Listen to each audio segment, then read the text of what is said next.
ማርቆስ ወንጌል መጽሐፍ ምዕራፍ 3 ቁጥር 21 ላይ ማርቆስ 3 21 በኢትዮጵያ ኦርቶዶክስ ክርስቲያን መጽሐፍት ላይ ማለት ነው። ወደ ቤትም መጡ፣ እንጀራም መብላትስ እንኳን እስኪሳናቸው ድረስ እንደገና ብዙ ሰዎች ተሰበሰቡ።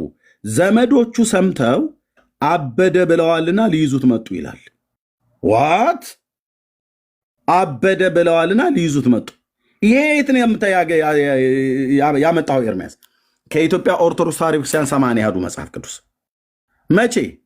በብፁዕ አቡነ ተክለ ሃይማኖት የፕትርክና ዘመን የታተመ ማለት ይሄኛው መጽሐፍ ከመታተሙ ከ30 ዓመት በፊት ይሄኛው መጽሐፍ ከመታተሙ ይሄኛው 80 አሐዱ ከመታተሙ ከ30 ዓመት በፊት ታትሞ የነበረ ይሄ ቃል አበደ ብለዋል ብሎ የሚለውን እዚህ ጋር አእምሮን ስቷል ብሎ የሚለውን የማርቆስ 3 21 ላይ ያስቀመጠውና በሉቃስ ወንጌል መጽሐፍ ምዕራፍ 8 ቁጥር 19 ላይ አበደ ብለዋልና ብሎ በኮሜንታር ላይ የተቀመጠው ከዚህ ጋር ይስማማል? ይጣላል? ይስማማል። አበደ ብሎ የሚለው ቃል ይኸው በራሳቸው በኦርቶዶክስ ተዋሕዶ ክርስቲያን 80 አሐዱ ላይ ተቀምጧል። 80 አሐዱ ላይ። እሺ በዚህኛው 80 አሐዷቸውስ ላይ ምን ይላል? በዚህኛው 80 አሐዷቸው ላይ ፈለገ መሐመድ መፈጠርን እስክጠላ ድረስ ነው እንደዚህ ሽባ ማድረግ ማለት ነው በእግዚአብሔር ቃል እውቀት። ኦኬ በዚህኛው 80 አሐዱ መጽሐፋቸው ማርቆስ ወንጌል 3:21 ዘመዶቹ ሰምተው ልቡን ዘነጋ ብለውታልና ብለዋቸዋልና ሊይዙት መጡ። ዘመዶቹን ሰምተው ልቡን ዘንጋ ብሎታል ብለዋቸዋልና ሊይዙት መጡ ይላል። ልቡን ዘንጋ ማለት ምን ማለት ነው? አእምሮ ማጣት፣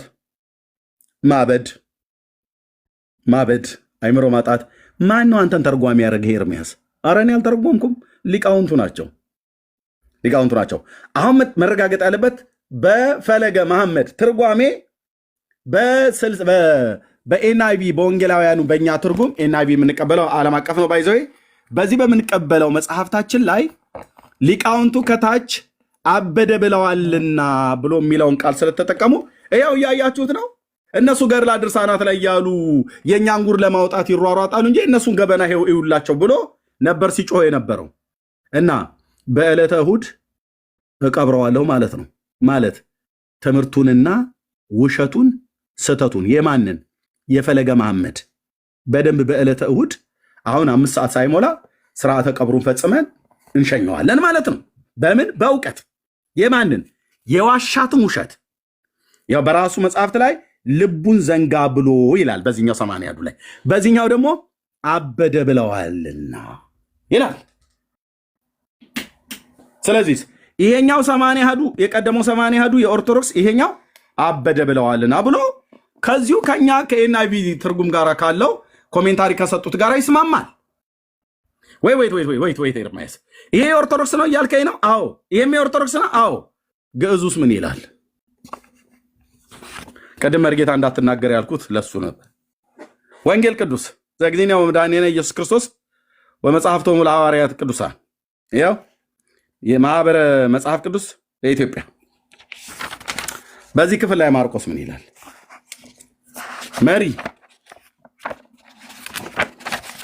መርጌታ አቤት እችን አንብብልን አንተ። ይሄንን ያቀለምኩትን አንብብልኝ።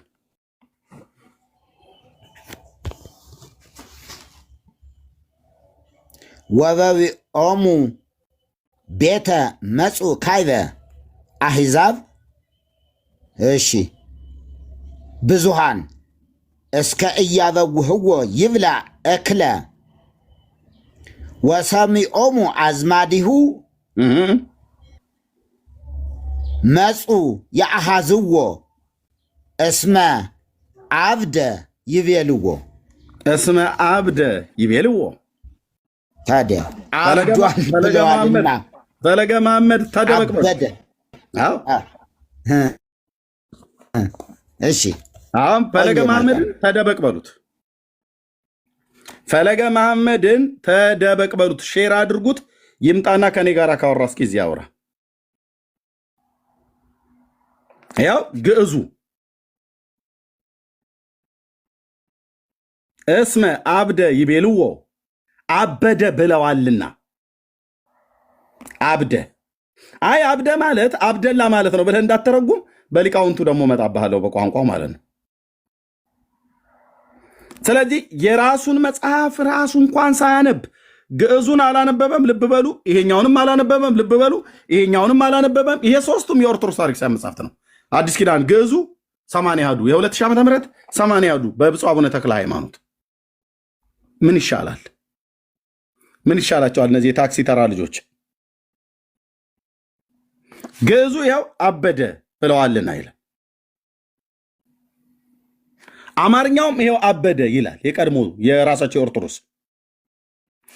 እዚህኛው ላይ ደግሞ ልቡን ዘንጋ ብሎ አሉ።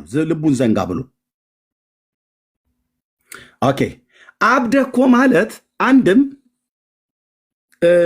ብሎ ሌላ ትርጉም እንዳይተረጉም አብደ ብሎ የሚለውን የግዕዙን ቃል ሊቁ አለቃ ኪዳነ ወልድ ክፍሌ ምን ብለው ተረጎሙት? መርጌታም አለ እዚህ። በእርግጥ ግን አይ እኛ መርጌታ የመርጌታ ትርጉም አናምንም ብለው እንዳይሉ አብደ ብሎ የሚለውን ሊቁ አለቃ ኪዳነ ወልድ ክፍሌ ምን ብለው ተረጎሙት? በመዝገበ ቃላታቸው ላይ። መቼም ዘንድሮ ኦርቶዶክሳውያን መደበቅ ብቻ ነው ያለባችሁ፣ ማፈር። በራሳችሁ መጽሐፍ እንዲህ ስትጠዘጠዙ፣ አሁን ደግሞ በዚህ ኦኬ። አቤት ተጽዕኖ ፈጣሪ ፈጥኖ ተሰባሪ ሆነብኝ እኮ። አዎ በጣም እሺ። ምን ይላል? አብደ የሚለው ይታያችኋል እዚህ ጋር። አቢድ፣ አቢዶት፣ አብደ የአብድ ብሎ የሚለው ግሱ ማለት ነው። አሁን አብደ ብሎ የሚለውን ምን ይላል? ማበድ፣ መቆጣት፣ አይምሮን ማጣት፣ መወግሸት፣ መነሳሳት። ይህን ቃል አላቆም መሪ አረፍ አረፍ የሚለው ማለት ነው። ወአረፍ አፈፋፈፍ አፈፋፈፍ ሶሪ አፈፍ አፈፋፈፍ ወፈፍ ወፈፍ ማለት መስነፍ፣ ሞኝ፣ አላዋቂ መሆን፣ መጥፋት፣ መበላሸት፣ የልብና የናላ ምናምን ነገር ይላል። አፈፋፈፍ ማለት ወፈፌነት አይነት ነገር ነው። ኦኬ። ስለዚህ አዎ፣ ስለዚህ አብደ የሚለው አፈፋፈፍ አደረገው ማለት ልክ ለምሳሌ አብሾ የጠጣ ሰው አፈፋፈፍ አደረገው ይባላል። አዎ፣ አበድ አበድ አደረገው ማለት ነው። ስለዚህ አበድ መቆጣት፣ አይምሮን ማጣት ብሎ የሚለው ትርጓሜ ሊቁ ይሰጣሉ። ገጽ 196 ፈልገ መሐመድን ተደበቅ በሉት። ይሄ ሴት አባራሪ ሴት አውል ተብሎ እንደሚባል በስርዓት ሆኖ ስለተገኘ ማለት ነው። ስድብ መሳደብ አይደለም። ቁጭ ብሎ ያንብብ። ስለዚህ ግዕዙ አብደ ብለው ይላል። አብደ ግዕዙ ይኸው አብደ ብሎ የሚለውን ሊቁ ሲተረጉሙት እስመ አብደ ይቤልዎ ብለዋል። አበደ ብለዋልና እና ፕሮቴስታንቱ በአዲሱ መደበኛ ትርጉም ላይ እዛ እንዴት እንዲያረጋሉ ምናምን ነገር ብሎ የከሰሰው ሰውዬ የራሱን መጽሐፍት ይሄኛውንም አላየውም ግዕዙንም አላየውም። የ1980 ዓመተ ምህረትም ይሄንን አበደ ብሎ የሚለውንም አላዩ። የሊቁ የአለቃ ኪዳነ ወልድ ክፍሌ መዝገበ ቃላትንም አላየም፣ ግሱን ማለት ነው። ኦኬ። አሁን እዚህ ጋር ሌላ ደግሞ ላመጣላችሁ። አንድ ምንድን ነው የማመጣው? ይሄኛውን አንቀበልም ኤርሚያስ፣ ምክንያቱም ለኢትዮጵያ ኦርቶዶክስ ቤተክርስቲያን አይደለም የታተመው ብሎ ሊል ይችላል። በጃንሆይ ዘመን በንጉሱ ዘመን የታተመው የቆየትም ነው። ኦኬ። የአዲስ ኪዳን መጽሐፍ ቅዱስ ነው ግዕዙ ማለት ነው። ኦኬ። በእኛ አሳየን ብሎ ቢል ይሄኛ አይደለም ብሎ ቢል በሁለቱ ውስጥ መቼ ቀዳዳ ሰጥሃለሁ? የማርያም መንገድ የምትለውን ራሱ እንኳን አልሰጥህም። ወንጌል ቅዱስ የኢትዮጵያ ኦርቶዶክስ ቤተክርስቲያን የምትቀበለው ውሃ ነው የማስብለው። ውሃ ያም ለፈለገ መሐመድ ውሃ ሉቃስ ወንጌል መጽሐፍ ማርቆስ ወንጌል መጽሐፍ ምዕራፍ 3 ቁጥር 21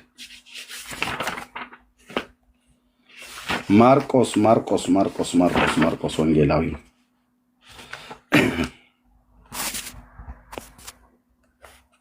እዚህ ምን ይላል? የአንድምታው ትርጓሜ ላይ ያው ዘመዶቹ ሰምተው ሊይዙት መጡ። ምክንያቱስ እስመ ስህዎ ልቡ ይቤሎ ይላል። ይቤልዎ ሶሪ ስህወ ምን ማለት ነው መሪ? ስህወ መርጌታ የአይምሮ መዛል የአይምሮ መዛል ማለት ኦኬ። እስመ ስህወ ልቡ አዎ፣ እስመ ስህወ ልቡ ልቡ ዝለዋል፣ ደክመዋል። ኦኬ አሁን ይህንን መሪ የአይምሮ መዛል ነው። ቴንክ ዩ። የአይምሮ መዛል በዚህኛው ላይ ማለት ነው። አበደ ብለዋል። እስመ ስህወ ልቡ ብለው በዚህኛው ላይ መጡ ማለት ነው። ስለዚህ ኦርቶዶክስ የአዲስ ኪዳን መጽሐፍ ቅዱስ ይሄም አላት ይሄም አላት ሁለቱም። በዚህኛው ላይ አብደ ይላል፣ በዚህኛው ስህወ ይላል። ኦኬ አብደን ቅድም አይተነዋል በትርጉሙ። ስህወንስ መሪ ሜት አድርገው። ስህወንስ ስህወ አለቃ ኪዳነ ወልድ ክፍሌ ምን ብለው ይተረጉሙታል? ገጽ 856 ይሄን የደብተራ ልጅማ እንዲህ ነው ማራውጠው። በእውነት ኮረብ የምልህ ስህወ ብሎ የሚለውን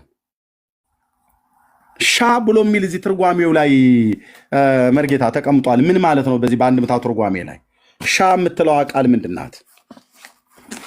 ሻ ማለት ብትን ጠፋበት፣ አይምሮው ጠፋበት ይባል የለ? አዎ ያው ሊቁም ልክ እንደዛ ነው የሚጠቀሙት። ሻ ማለት መበተን፣ መድከም፣ መዛል የልብና የአይምሮ ስህወ ልቡ። አየት መርጌታ እንዴት እንደተረጎሙት።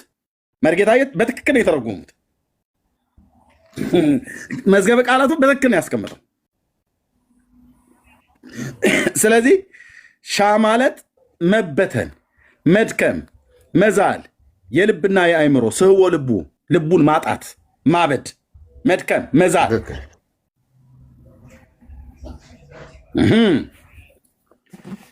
እንዲህ አለ ማለት ነው።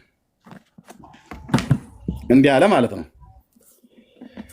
ወንድማችን ዘላለም መንግስቱ የጻፈው አንድ በጣም ይሄ ዲክሽነሪ ይኑራችሁ ወንድሞች እናቶች፣ በእውነት ከቻላችሁ ግዙት። ወንድማችን ዘላለም መንግስቱ ዕብራይስጡን ከግሪክ በደንብ አድርጎ የሰራው በጣም በቃ ማዳግም ምርጥ ስራ ሰርቷል። እዚህ ላይ ምን ይላል? አበደ ማለት ይላል። አበደ ማበድ በዕብራይስጥ ሻጋ ይላል። በግሪኩ ደግሞ ያው እዚህ ጋር አስቀምጦታል። ኤክስቴስቴሚ ወይ ደግሞ ማኒዮናም ማይኖማይ እብድ መሆን፣ ከአይምሮ መውጣት፣ መወፈፍ፣ ልብስ መጣል፣ መዘባረቅ ኤርምያስ 29:26 ሆሴ 9:7 ማርቆስ 3:21 ዮሐንስ ወንጌል መጽሐፍ ምዕራፍ 10 ቁጥር 10 በሐዋርያት ሥራ መጽሐፍ 12:15 አንደኛ ቆሮንቶስ 14:23ን ዋቢ አድርጎ ጽፎታል። በዘዳግም መጽሐፍትም ላይ በ28:38 በሳሙኤል መጽሐፍትና በተመሰሎቹ እብድ መሆን የሚለው ከዚህ እንደ አንድ በተጨማሪም እብደት ወይንም እብድ የሚመልከቱ ይላል። ምን ይላል? እብድ መሆን አይምሮን ማጣት፣ መወፈፍ፣ ልብስን መጣል፣ መዘባረቅ። ምን ይሻለዋል? በሌሎቹ መዝገበ ቃላት እዛ ደግሞ ልጨፍጭፈው ጀርባውን ልበለው። ወንድሞቼ ናቶች እዚህ ጋር ቲሹ ካስቀመጥኩበት በኋላ ደግሞ አለ እዚህ የከሳቴ ብርሃን፣ የደስታ ተክለወልድ፣ የአዲስ አበባ ዩኒቨርሲቲ እዛም የዓለም አቀፍ ኢንተርናሽናል ከታች ያለውን በነጭ ጽሁፍ የተጻፈው የኢትዮጵያ መጽሐፍ ቅዱስ ማህበር። ስለዚህ ማርቆስ ወንጌል መጽሐፍ ምዕራፍ 3 ቁጥር 21 ላይ እኛ ጴንጤዎች አይደለንም ኢየሱስን አብዷል ብለን ያልነው መጽሐፉ ነው ያለው። ይህን ቃል የተጠቀሙት ደግሞ በወቅቱ የነበሩ ዘመዶቹ ናቸው ብሏል። ከዘመዶቹ ደግሞ ወንድሞቹም እህቶቹም አጎት አክስትም አለው በእናቱ ቤተሰብ በኩል ማለት ነው። እና ምን ይሁንልን ብሎ ነው ይሄ የጠገበ የደጀ ሰላም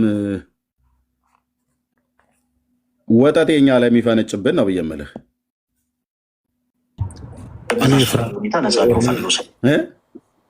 እኔ ፍርሃቴ ደግሞ አበደ የሚለውንም ምትክ ወይ ጫማ ብለው ደግሞ እንዳይመጡ ይምጦ በፈለጉት ናራቸው። ኦኬ አሁን ምን እንደሚል ስሙት። አይቀርም ይላል።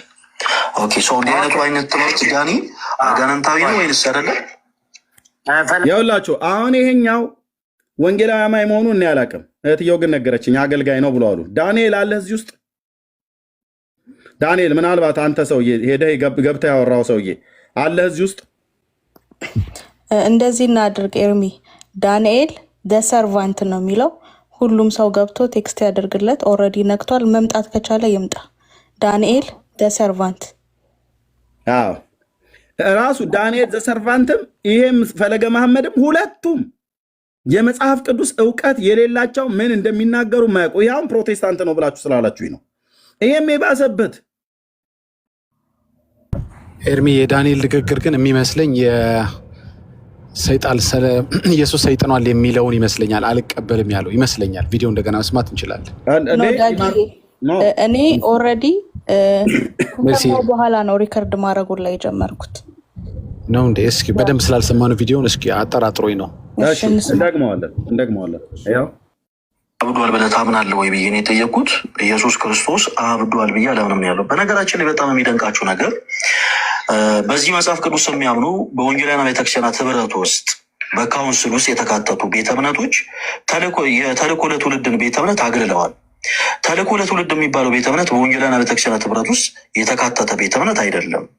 መስራቹ ሐዋርያው ዘላለም ነው። ሐዋርያው ዘላለም የሚባለውን ሰው ስውት የሆነ ትምህርት አለው ብለው ከቸርቻቸው ከህብረታቸው የለዩት ኢየሱስ ክርስቶስ ሰይጥኗል ብሎ ስለሚያምን ነው።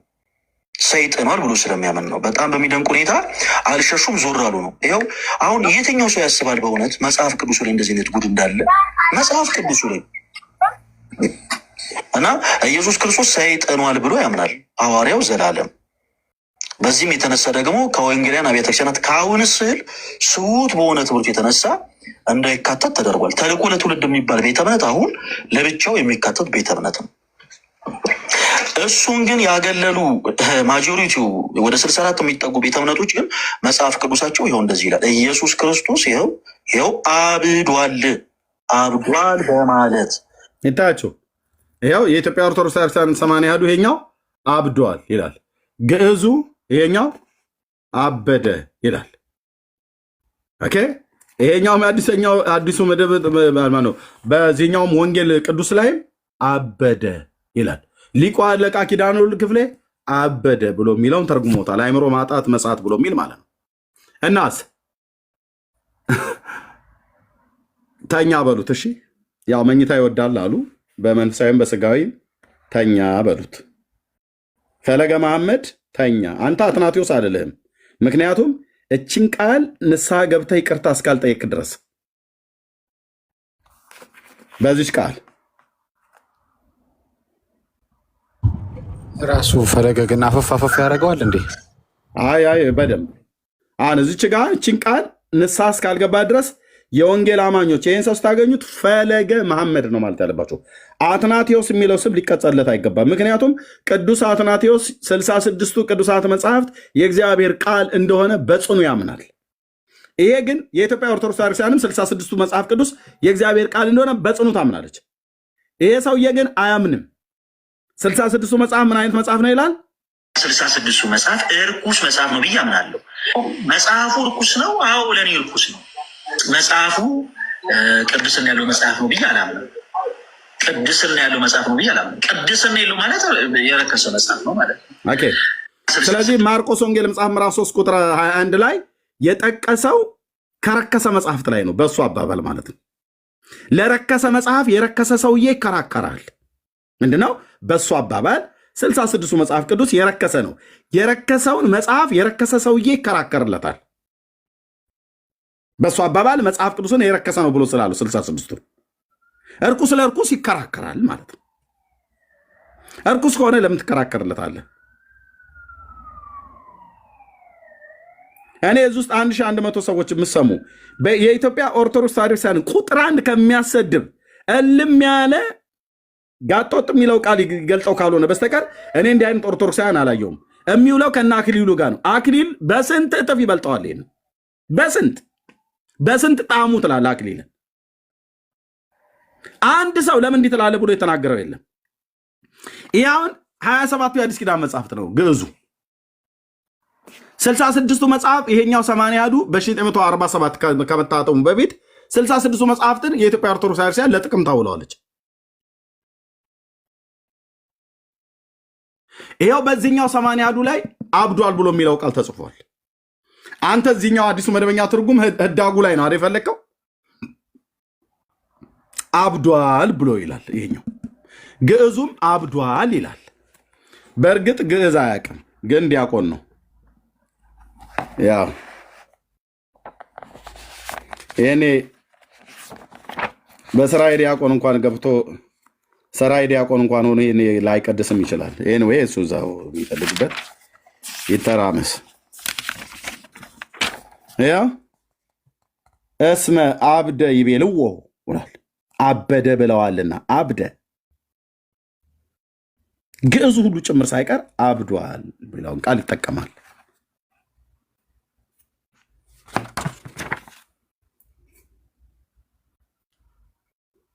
ኦርቶዶክሳውያን ማፈር ብቻ፣ መሸማቀቅ ብቻ፣ አንገት መድፋት ብቻ። ያሰማራችኋቸው ጎረምሶች እንደነኛ አይነት አንገት አስደፏችሁ፣ አሰደቧችሁ።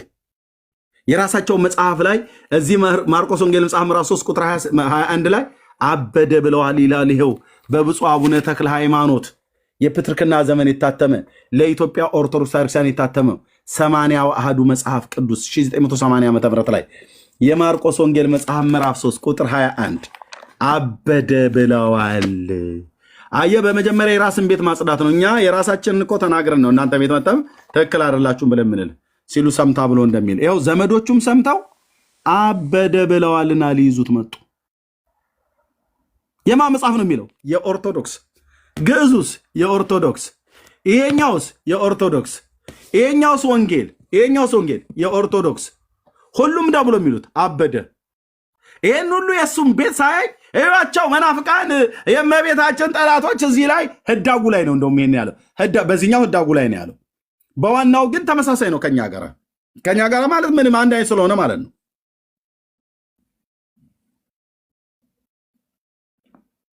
እንደዚህ አፈርደቼ ነው ማስቀጣው ማለት በለው ኤርሚያስ። በእውነት እንደዚህ አየህ፣ እንደዚህ በደንብ ዶክሜንት በደንብ ሰብስቤ እንዲህ አምጥቼ ጨፈልቅሃለሁ ማለት ነው። በዚህ ሁሉ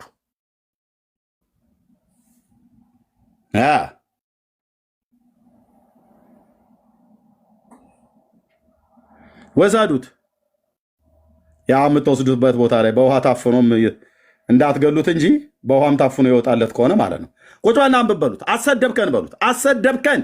ወንጌል ቅዱስ የራሳችንን ወንጌል ቅዱስ ይዞ መጥቶ ኤርሚያስ ይኸው አደባባይ ላይ አሰጠው ጉዳችን በሉት። ወንጌል ቅዱስ አሁን የኢትዮጵያ ኦርቶዶክስ ክርስቲያን ለጥቅም የምታውለው ወንጌል ቅዱስ ላይ በጃንሆይ ዘመን የታተመው ወንጌል ቅዱስ ላይ በግዕዙ አበደ ብለዋልና ማን ያለው? ለዘመዶቹ የነገሯቸው መልእክተኞች ናቸው ያሉት። ለዘመዶቹ የነገሯቸው መልእክተኞች አበደ ብለዋልና ሊይዙት መጡ አሉ። እንዴ ኢየሱስ ክርስቶስ ከእብድ በላይ አጋንንት አለብህ ቤልዜቡል አለብህ ብለው አላሉትም? እንዴ ፈሪሳውያን ብለውታል።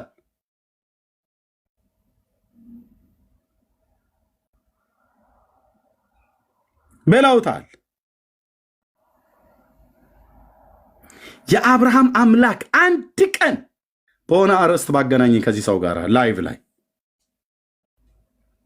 አንድ ቀን ያልኳችሁ አንድ ቀን እሱ በመረጠው በየትኛውም አርዕስት ላይ ባገኘሁት ድንገት ነው። መብረቃዊ ጥቃት የሚባል እንዲዘጋጅ ምናምን ነገር ሌላ መጽሐፍ እንዲያገላብጥ እድል አልሰጠውም።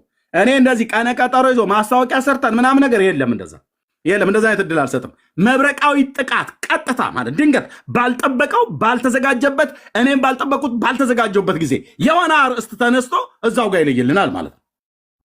እዛው ጋር ይለይልናል እንጂ ማስታወቂያ ሰርቶ ከጓደኞቹ ቴክስት ተደራርጎ መጽሐፍ ሄዶ አገለባብጦ ምናምን ነገር ኖ ካሬ ጋር ከዚህ በኋላ ሲያምር ይቀራል። ድንገት ባልጠበቅበት ጊዜ ባላሰብክበት ባልተዘጋጀህበት ጊዜ ምክንያቱስ ተንሥኡ ለጸሎት እግዚኦ ተሳለን እንደማለት አይቀልማ።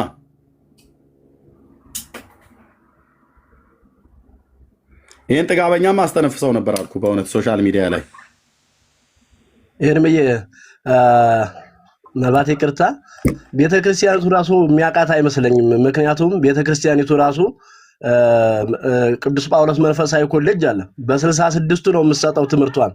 ቅድስት ሥላሴም የሚሰጡት በዚሁ በ66 ነው። እንዴት ብሎ እንደጠላው እንዴት ርኩስ ነው እንዳለው በጣም ነው የሚዘገን ነውና ቤተክርስቲያኒቱ ራሱ በ81 አይደለም ኮሌጅ የምታስተምረው በ66 አታምንበትም። በእንትን ደረጃ ነው እንጂ 81 የምትለው በኮሌጅ ደረጃ የምታስተምረው በ66 ነው። እኛም በዛ ስላለፍን ማለት ነው። ይሄ እንደው ቤተክርስቲያኒቱ ማያቃትም ምን አይነት ልጅ እንደሆነ በጣም የሚዘገንን ነው። በጣም ይስሙለት። ይህንን ቪዲዮ በደንብ ይስሙለት። በደንብ እንደውም ቤተ ክህነት አካባቢ ያላችሁ በእውነት መርጌታ ፋሪስ እና መርጌታ ክብር ለጌታ ይህንን መሰማት ነው ያለበት። ምክንያቱም ክህነት አለው። 66ቱ መጽሐፍ የረከሰ መጽሐፍ ነው ብሏል። እዚህ ግን እንደዚህ አይነት ስንት ቆሻሻና ነውር ያለባቸው መጽሐፍቶች እነዚህን ቅዱስ ነው ብሎ ይከራከራል። ሴት ከሴት ከንፈር ተሳሳሙ አስረገዘች ብሎ የሚል ማለት ነው። የተባረከውን የእግዚአብሔርን ቃል ይራገማል። አንዱ ይሄ ነው ማለት ነው። ሌላኛው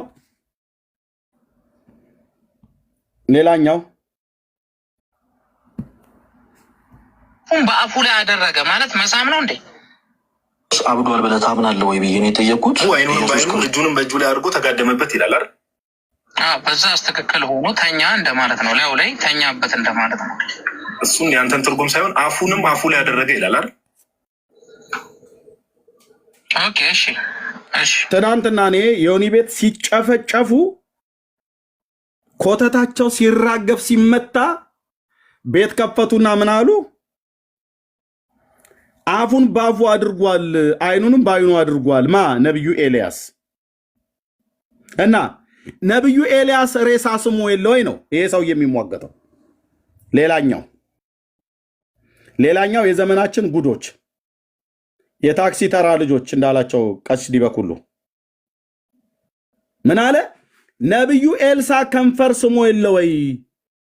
የሞተውን ሬሳ የብላቴናውን ከንፈር ስሟል እና የኛን ዘራ ብሩክ ኢየሱስ ክርስቶስን ከንፈሩን ሳመው፣ መባጮን ከንፈሩን ሳመው ብላችሁ ብትሉ ምን እንደምታካብዱት አይነት ነው እያለ ነው።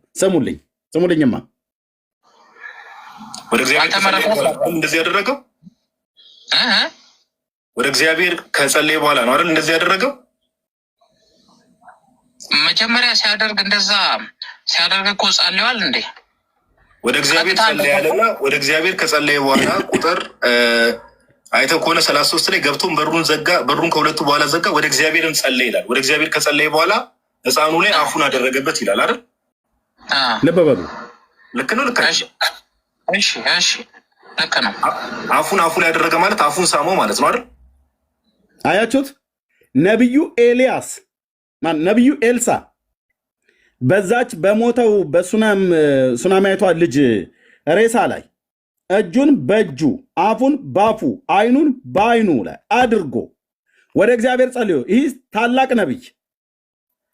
ነቢይ ወደ እግዚአብሔር ጸልዮ የሬሳ ከንፈር ሳመ ይላል። ለሱን ራሱ እስቲ ራሱ ሄዶ የሬሳ ከንፈር ስሞ ቢያሳየን። ይሄኛው ሌላኛው አንድ ልቅ ማለት ነው። ልቅ አልኳችሁ። አፉን በአፉ ሳመ ብሎ ራሱን እኮ ሰቅጥቶታል። ታላቁን ነቢይ ኤልሳን ከአቡነ ዘርአ ብሩክና የመባህ ጽዮንን ነውር ለመሸፈን የእግዚአብሔር ሰው ነቢዩ ኤልሳ ወደ እግዚአብሔር ከጸለየ በኋላ ሬሳ ሳመ ብሎ ይከራከራል። ይሄኛው አልሳመም ይላል። አፉን በአፉ አድርጎታል። አፉን በአፉ አደረገ ማለት እኮ ሳመ ማለት ነው ይላል። ይልኝ አደረገበት ይላል አይደል? ልክ ነው። እሺ ልክ ነው። አፉን አፉ ላይ ያደረገ ማለት አፉን ሳመው ማለት ነው አይደል? እዩት። አፉን ምን ማለት ነው? የሞተ ሬሳ እንዴት ይስማል? ያ መሳም ሳይሆን አሁን ለምሳሌ አፉን አፉ ላይ ያደረገ ይላል። ሬሳ አሁን ይሄ እኮ ሬሳ ሆኗል። ሬሳውን ሳመው እያልከኝ ነው? ይኸው መጽሐፉ ነው የሚለው። እኔ እኮ አይደለም መጽሐፍ ቅዱስ ይላል። ነዛ ቆይ እንደውም ከፍቼ ጥቅሱ ላሳየ አንዴ። ይሄን ለምን እንዳነሳው በኋላ ላይ እነግርሃለሁ። አንዴ ይላል። ነዛ ወንድሞች ናቶች አይኑንም ባይኑ እጁንም በእጁ ላይ አድርጎ ሬሳ ሳመ ይላል። ሬሳ ሳመ ይላል። ያ ክፍል ሬሳ ሳመ ይላል። ወንድሞች ናቶች አረ በፍጹም የለም። ዝም ብሎ አዶ ነው። እኔ እስቲ ቆይ ቀጥሉና የሕፃኑም እናት ሕያው እግዚአብሔርን በሕያው ነፍስ እምላለሁ አልተውም አለች። ተነስቶም ተከተላት። ጊያዝ ቀደማቸው፣ በትሩን በሕፃኑ ላይ አኖረው። ነገር ግን ድምፅ ምንም መስማትም አልነበረም። እርሱም እንዲገናኘው ተመልሶ ሕፃኑን አልነቃም ብሎ ነገረው። ኤልሳም ወደ ቤት ገባና እነሆ ሕፃኑ ሞቶ በአልጋ ላይ ተጋድሞ ነበር። ሕፃኑ ተጋድሞ ነበር። ገብቶም በሩን ከሁለቱም በኋላ ዘጋ። ወደ እግዚአብሔርም ጸለየ። ሬሳው ልጅ እዛ ጋ ተኝቷል። ብላቴና ልጅ ነው። ታላቁ ነቢይ ኤልሳ ገባና ሞቶ ነበር ልጁ ኦልሬዲ ዴድ እና ገባና በሩን ዘጋና ወደ እግዚአብሔር ጸለየ። የእግዚአብሔር ሰው ታላቁ ነቢይ ኤልሳ። ከዛስ ወጥቶም በሕፃኑ ላይ ተኛ። ይህንን በጋዲሳ በሚባል መረንና ስድ በሆነ ሰው የእግዚአብሔርን ሰው እንደዚህ ብሎ ስለተናገረ ማለት ነው ኤልሳን የምናገረው። በዚህ መረንና ስድ አደግ ሰው የእግዚአብሔር ነቢይ ታላቁ ኤልሳ ሕፃኑ ላይ ተኝቶ አፉን ባፉ አይኑንም በአይኑ እጁንም በእጁ አድርጎት ተጋደመበት። የሕፃኑም ገላ ሞቀ ይላል። አይኑም በአይኑ ላይ አፉን ባፉ ላይ እጁን በእጁ ላይ አደረገ። ምን ከማድረጉ በፊት ይህን ከማድረጉ በፊት ምን አደረገ? ወደ እግዚአብሔር ወደ ያህዌ ጸለየ። ይታችሁ ትልቅ ነብይ ነው። ትልቅ ነብይ ነው። የእግዚአብሔር ትልቅ ነብይ ነው።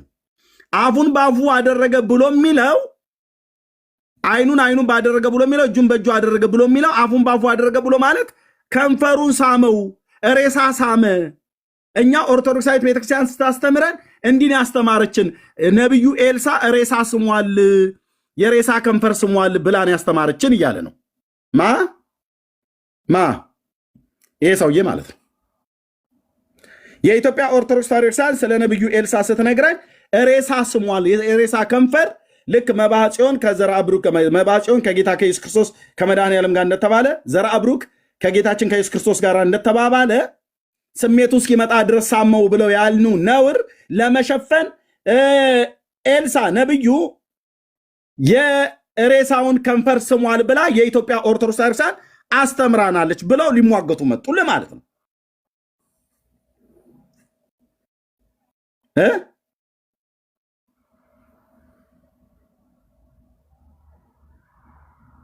ይታችሁ ወንድሞች እናቶች፣ ኤልሳ ነቢይ ሬሳ ሳመ ብለው ነው የሚያምኑት እነኝህ ሰዎች።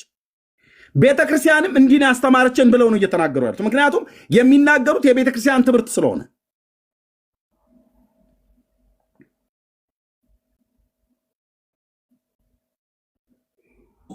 ጠብቁኝማ። ይሄ መጽሐፍ የነገስት መጽሐፍ የአንድምታ ትርጓሜ የመጽሐፈ ነገስት 4 ይላል በአንድምታ ትርጓሜ። ታውቀዋለህ? እሺ፣ ይሄ መጽሐፍ ታውቀዋለህ? አውቀዋለሁ። የቤተክርስቲያኒቱ መጽሐፍ እኮ ነው አይደል እንዴ? አዎ፣ ትንሣኤ ማሳተሚያ ድርጅት ማለት ነው። አዎ። 4 የሚለውን ከየት ነው ያመጣው? 4 እኮ ነው ብሎ የሚለው ግን አይቼዋለሁኝ። አሁን ይሄኛውን ሳየው ቀዳማዊ ላይም የለም ካልዕም ላይ የለም። ይሄ እንግዲህ ካልዕ መጽሐፈ ነገስት ካልዕ ነው 4:31 ጀምሮ ከ30 ጀምሮ ነው ያለው።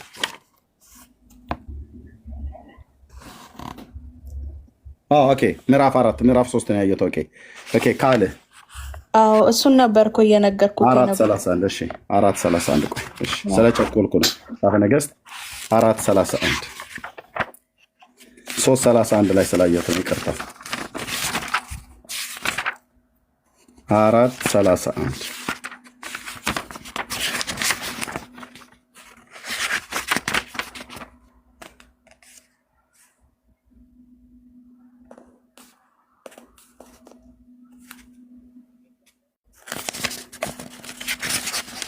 አይናገርም ነው የሚናገረው። ስለ ሁለተኛ ነገስት እኮ መጽሐፈ ነገስት ካልዕ ይኸው ካልዕ 4:34 ምዕራፍ 4 ስለ ዳዊት ነው የሚናገረው።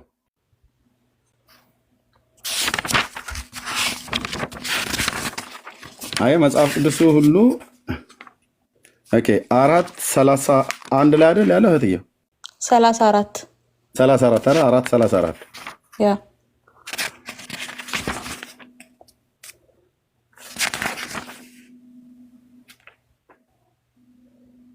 4:34 የለም እዚህ ጋር 5 ነው የሚጀምረው ይታይሽ 4:12 ላይ ነው የሚያበቃ ያውም ስለነ ዳዊት ነው የሚናገረው ሳልስ ላይ እስኪ ለየው መጽሐፈ ነገሥት ካለ ምዕራፍ 4:2 አለ ሆኖ ተደረሽ ምዕራፍ 24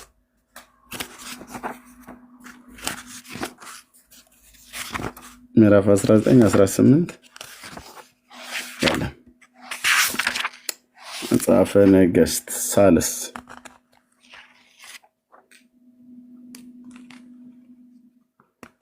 እስቲ ምዕራፍ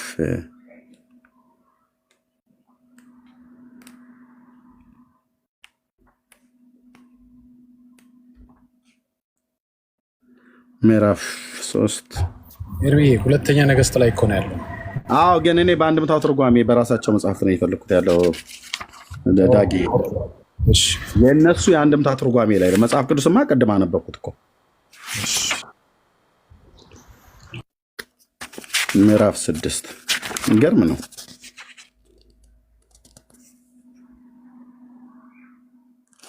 እሺ ምዕራፍ 4:33 ሳልስ ላይ ሄጄ ማለት ነው። ካለም ላይ የለም ሳልስም ላይ የለም። ራብ ሳልስ አራተኛው እስቲ ደግሞ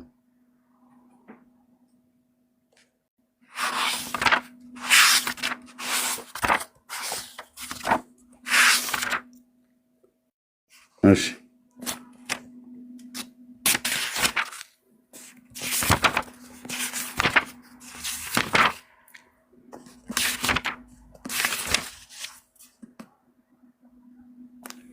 ምዕራፍ 6 ይቅርታ ወገኖች ምዕራፍ 5:34 አየ ራብ ላይ ነው ያስቀመጡት። ኦኬ ከዛ ኤልሳ መጣ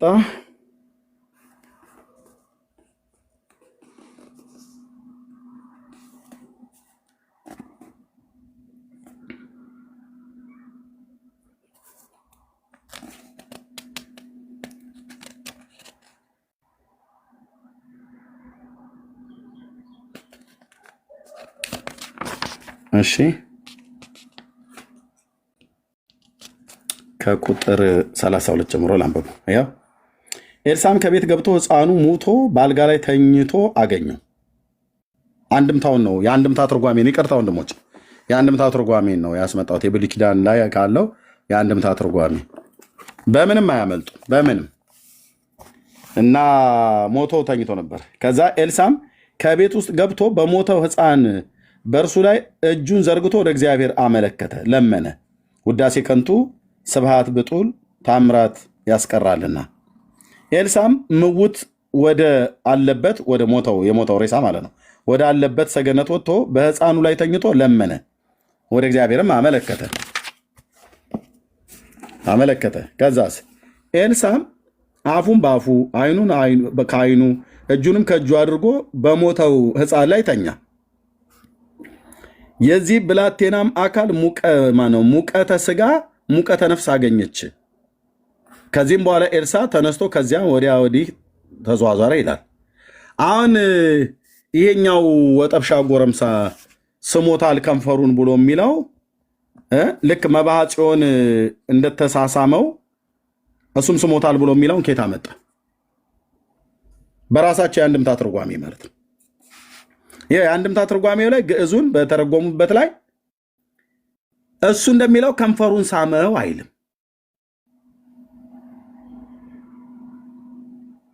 እሱ እንደሚለው ከንፈሩን ሳመ አይልም። ወንድሞች ናቶች አይልም። እንደ ገድለ ዘርአ ብሩክና እንደ ገድለ መባዓ ጽዮን ስሜቱ እስኪመጣ ልቡን እስኪያሳጣው ድረስ ሳመው አይልም።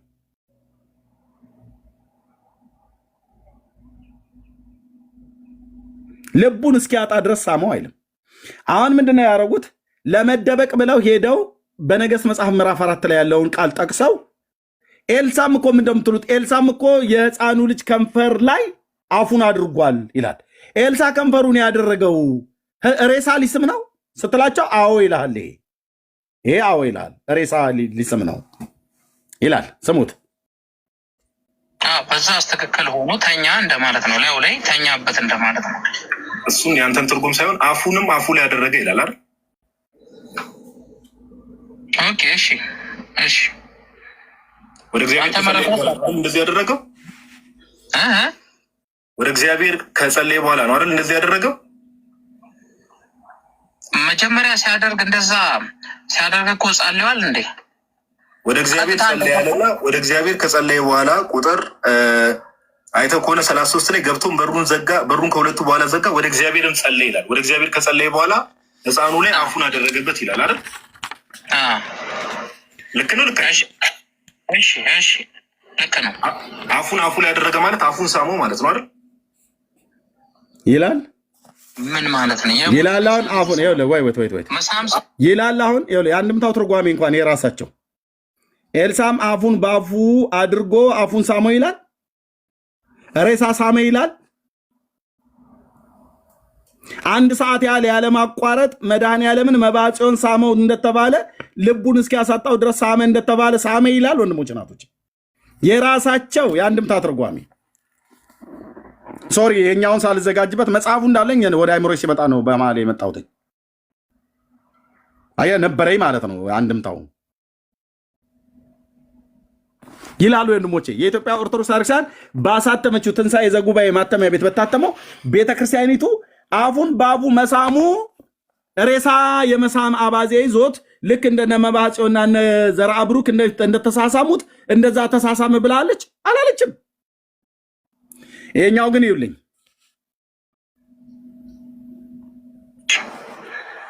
ወደ እግዚአብሔር እንደዚህ ያደረገው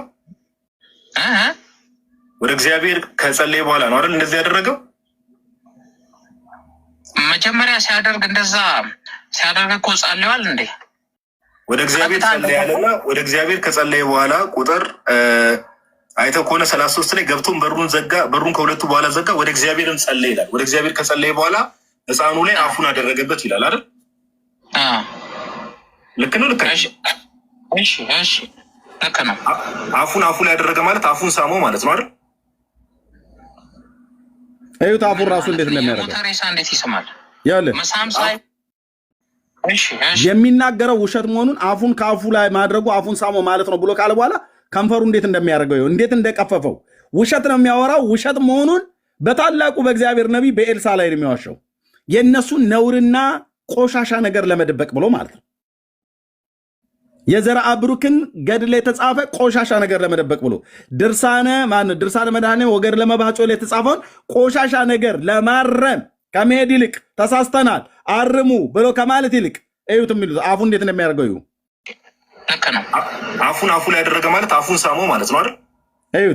እዩት አፉ እንዴት እንደሚያደርገው ምን ማለት ነው? የሞተ ሬሳ እንዴት ይስማል? መሳም ሳይሆን አሁን ለምሳሌ አፉን አፉ ላይ ያደረገ ይላል።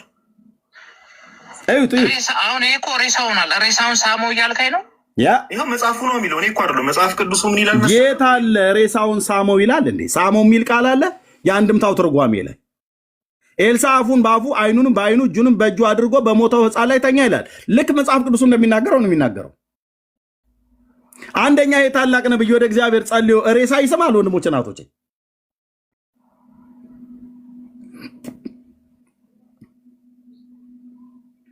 እንዲህ አይነት ትውልድን ያፈራችው ኦርቶዶክስ ከዚህ ትውልድ ጋር ሁሉ ተቆጥሮ ነው 40 ሚሊዮንን 50 ሚሊዮን 100 ሚሊዮን ምናምን ነገር ተብሎ የሚባለው ማለት ነው። ልጁ እንዴት ሬሳ ሳመ ትለኛለህ? የእግዚአብሔር ሰው ሬሳ ይስማሉ ይሉ ሲል አይ መጽሐፉ ብሏል ይላል። መጽሐፉ አላለም። አፉን በአፉ አይኑን በአይኑ እጁን በእጁ አደረገን እንጂ ብሎ የሚለው አፉን በአፉ ሳመው አይልም። ሳመ የሚል ቃል የት አለ? የት አለ? እያቸው እርኩሰታቸውን ለመሸፈን የሚሄዱበትን ርቀት እነዚህ ልጆች ናቸው ተጽዕኖ ፈጣሪ ምናምን ነገር ተብሎ የሚባሉት። ብይ ተጫውቶ ያልጠገበ ገና ፂሙ እንኳን ላው ላይ በቅጦ ያላደገ የሰሜን የጎንደር ሰዎች ኩታራ ይላሉ።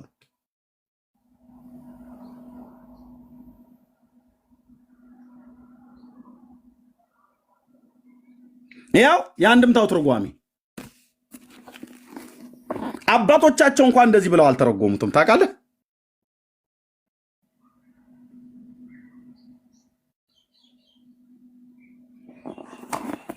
ልጁ ሬሳ ሳመ ነው ወይ የምትለኝ ነብዩ እያለው? አዎ መጽሐፉ ብሏል አላለ? መጽሐፉ ምን ማለት ነው? የሞተ ሬሳ እንዴት ይስማል? መሳም ሳይሆን አሁን ለምሳሌ አፉን አፉ ላይ ያደረገ ይላል። አሁን እዚህ ጋር የሚከራከሩት የዚህ ታሪክ ባለቤት እኛ እንደሆንን፣ የነገስት መጽሐፍት ባለቤት እኛ እንደሆንን፣ እነሱ እንደማይመለከታቸው ራስህ እኮ ትቀበለዋለህ። ራስህ ቤተክርስቲያን ተቀበላለች። አንድ ምሳ ሰርታለታለች ነገስት መጽሐፍትን። ራስህ መልስ እንጂ እኛ ለምን ትጠይቀናለህ? ራስህ መልሰው። ራስህ ከራስህ ጋር ተመላለስ። እኛ እንደናንተ አይነት እንደዚህ ቆሻሻ ነገር አልጻፍንም። በየገድላቱና በየድርሳናቱ ወንድ ከወንድ ሴት ከሴት ተሳሳመ የሚባል ነገር አልጻፍንም። የተጻፈ ካለ ከአብያተ ክርስቲያናቱ አምጥ።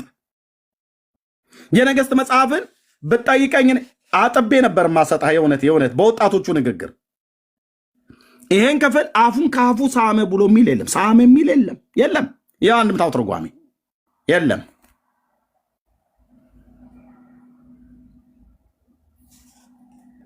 የሄዱበትን ርቀት ይኸው። አሁን መጠየቅ ያለበት እኔ እንደውም አንዳንድ የወንጌል አማኞች እዚህ ገብታችሁ ስጠይቁ ሂዱ፣ እኛ አትሂዱ ብለን አንልም። እነሱ ናቸው እዛ እነ ኤርሚያስ ጋር አትሂዱ ብለው የሚሉት። ስትሄዱ ግን መጠየቅ አለበት። ቢያንስ ይሄን መጽሐፍ አንተ ትቀበለዋለሁ፣ ይሄ ነገስት መጽሐፍን በለው። አዎ ብሎ ካለህ ታዲያ እኔ ልም ጠይቀኛል። አንተ ራስህ የምትቀበለው መጽሐፍ ስለሆነ ራስህ ተርጉም ብለህ በለው። አይ አንተን የግድ መጠየቅ አለብኝ ብለህ ካልክ ይሄ ወንድም እንደሰጠው አይነት መልስ ስጥ። ሬሳ የመሳም አባዜ የለበትም ነቢዩ ኤልሳ። እንደነሱ መባጽዮን አንድ ሰዓት ሁሉ ልቤን አሳጥተኛል ምናም ነገር ብሎ ምራቁን ተፋበት ብሎ ሄደ ብሎ የሚል የዘርአ ብሩክን አይነት አንዴ እግሩን፣ አንዴ አካሉን፣ አንዴ ከንፈሩን ሁሉ ሳመ። ማርያምም ተቀበላ ሳመች፣ መላእክትም ሁሉ ተቀበለው፣ ጻድቃን፣ ሰማዕታት፣ ነቢያት ሁሉ ሐዋርያት በሙሉ ሳሙ ብሎ የሚለውን የበሰበሰ ትምህርታቸውን ለማጽደቅ ብሎ የሄደው የእግዚአብሔር ሰው ኤልሳ ሬሳ ስሟል፣ ኦርቶዶክስ እንደዛ አስተምራኛለች ብሎ የሚል ሰው ነው። ይሄ ሰው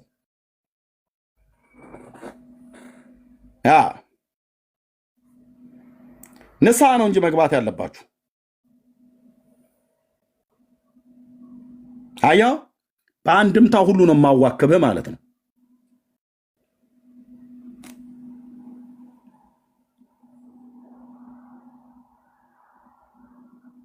እንዲህ ነው መውጫ መግቢያ የምታጡት። ይህም ቤት እንዳታዩት፣ እዛ ቤት አትሂዱ፣ ካገኛችሁት ስክሮል አድርጋችሁ ለፉ ብለው ይላል ማለት ነው።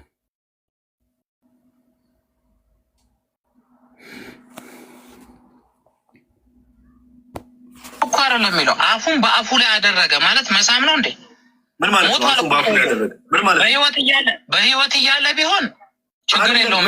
ሞት ላለ የሞተ ሬሳ ነው። ትንፋሽ ትንፋሽ አሁን ለምሳሌ ሰው ውሃ ውስጥ ሲገባ ሲቋረጥበት አፉ ላይ አየር መሰጠው ያን ለማለት ነው። የሞተው ሬሳ እንዲንቀሳቀስ ምን አደረገ? አፉን በአፉ ላይ ያደረገ፣ አይኑንም በአይኑ ላይ ያደረገ፣ እጁንም በእጁ ላይ ያደረገ፣ ከዛ ህይወት ዘራበት አይነት ነው። ኬታ መጣኸው? ትንፋሽ ስላጠረው ትንፋሽ ሊሰጠውን አፉን አፉ ላይ ያደረገ የሚለው ኬታ መጣኸው? ሳሙ ለምን አላለም? እሺ እየሳሙ ነበር ለማለት ፈልገህ ነው አንተ? እሺ አይኑን በአይኑ ላይ ለምን አደረገ? ያለ አይኑን በአይኑ ላይ ለምን አደረገ ብሎ የሚለውን ኢዮብ ነው የጻፈለት። እዚህ ጋር ቆይ ኮሜንቷን ይልኝ። ራሱ እንኳን አይተው እንኳን አይናገር። ኢዮብ ሲጽፍ አይቶ ነው የታ እዚች ጋር አይኑ ብሎ የሚለው ኢዮብ ነው የጻፈው። ቆይ ችን ወደዚህ ከፍ ላድርጋት። ይኸውልኝማ ይኸውልህ ኢዮብስ አይኑስ አለው እዚህ ጋር ተወትፎ ማለት ነው። ይሄኛው ሁለት ዱርዬ መንፈሳዊ ነን ብለው የሚሉ ግን ዱርዬዎች አፉን በአፉ ብሎ ሲል ሲመልስለት መልስ ያሳጣው አፉ እንደዚህ እየከለለ እየሳቀ እያላገጠ ማለት በነቢዩ በኤልሳ። ከዛስ ይሄኛውስ ደግሞ አይኑንስ አለው። ታያል ኮሜንቱ አይኑንስ እስከዚህ ድረስ ነው የምንከታተላችሁ። እስከዚህ ድረስ ነው የምናያችሁ። እስከዚህ ድረስ ነው ሪካርድ የሚያደርጓችሁ። አይኑስ ብሎ ሲል አይኑስ አለ ተቀበለና